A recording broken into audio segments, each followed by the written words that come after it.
আজ আমি এটার নাম দিলাম দস্তানা পাঁপড়। সেটা বানাতে গিয়ে প্রথমে যেটা করবেন, দুটো টমেটো এভাবে বীজ ছাড়িয়ে, লঙ্কা, এক টুকরো আদা পেস্ট করে নেবেন। তারপরে কড়াইয়ে হিং আর পাঁচফোড়ন সম্বার দিয়ে আলুটা ভালো করে ভেজে তারপরে সেই আদার পেস্টটা দেবেন।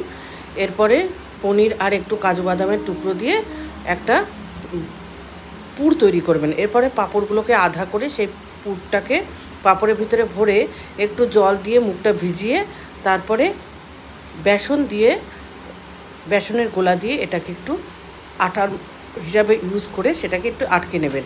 এরপরে একের পর এক এই পাঁপড়ের দস্তানাগুলোকে ভেজে নেবেন। ভেজে তারপরে আরেকটা মশলা তৈরি করবেন। সেটা একইভাবে 1 চামচ জিরে, 1 চামচ ধনে, টমেটো, লঙ্কা, এক টুকরো আদা, কিছু বাদাম একবারে গ্রাইন্ডিং করে পিষে একটা পেস্ট তৈরি করবেন।